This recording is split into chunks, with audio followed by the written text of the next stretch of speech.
Eric had always been a creature of habit. His days were simple, his routines predictable, and nothing out of the ordinary ever seemed to happen. That is, until the day he noticed something wrong with his shadow. It began innocently enough, just small things. He'd be walking through the living room, and out of the corner of his eye, he'd swear he saw his shadow move when he hadn't.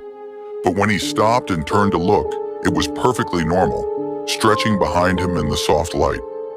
He shrugged it off as a trick of the light, or maybe the exhaustion from working long hours at the office. But as the days went by, the strange occurrences became harder to ignore. One evening, Eric was washing dishes in the kitchen, the late afternoon sun casting long shadows across the floor. Out of habit, he glanced down at his own shadow and froze. It was standing still, but he wasn't.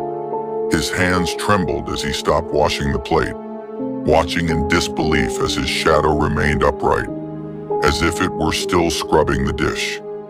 Then with a sudden jerk, the shadow's arms moved, mimicking the actions he had just stopped. Eric's breath caught in his throat.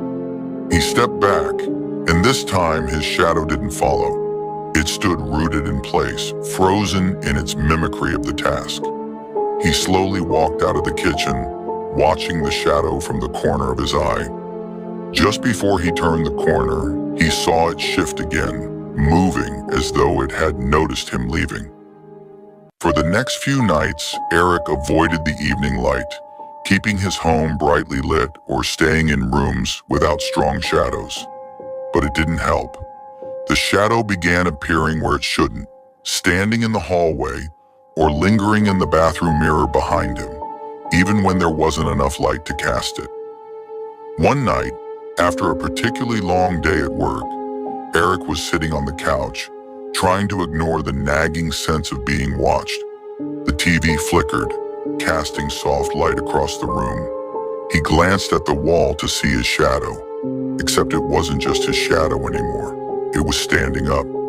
While Eric remained seated on the couch, his shadow stood, dark and tall, with long, spindly arms that stretched toward the ceiling. It didn't move, but its shape was wrong, twisted. Eric's chest tightened with fear as he realized he was no longer in control of it. "Stop," he whispered, unsure if he was talking to himself or the shadow. "Stop it." The shadow turned its head, or what should have been its head, and seemed to look at him. Slowly, deliberately, it began walking toward the far wall, its steps soundless. It slid across the floor, disappearing into the darker corner of the room. But Eric could still feel it there, watching, waiting. The next morning, Eric called in sick to work. He couldn't explain what was happening, and he didn't know who would believe him. All he knew was that his own shadow was no longer just a reflection of himself. It had taken on a life of its own. That night, as Eric lay in bed, the room was cloaked in darkness. He didn't dare turn on the lamp. He didn't want to see it. But just as his eyes began to flutter shut, he felt it, an icy, creeping sensation running up the side of his body. He looked down, and there it was. His shadow, no longer tied to his form, stood next to the bed, staring down at him with a featureless face.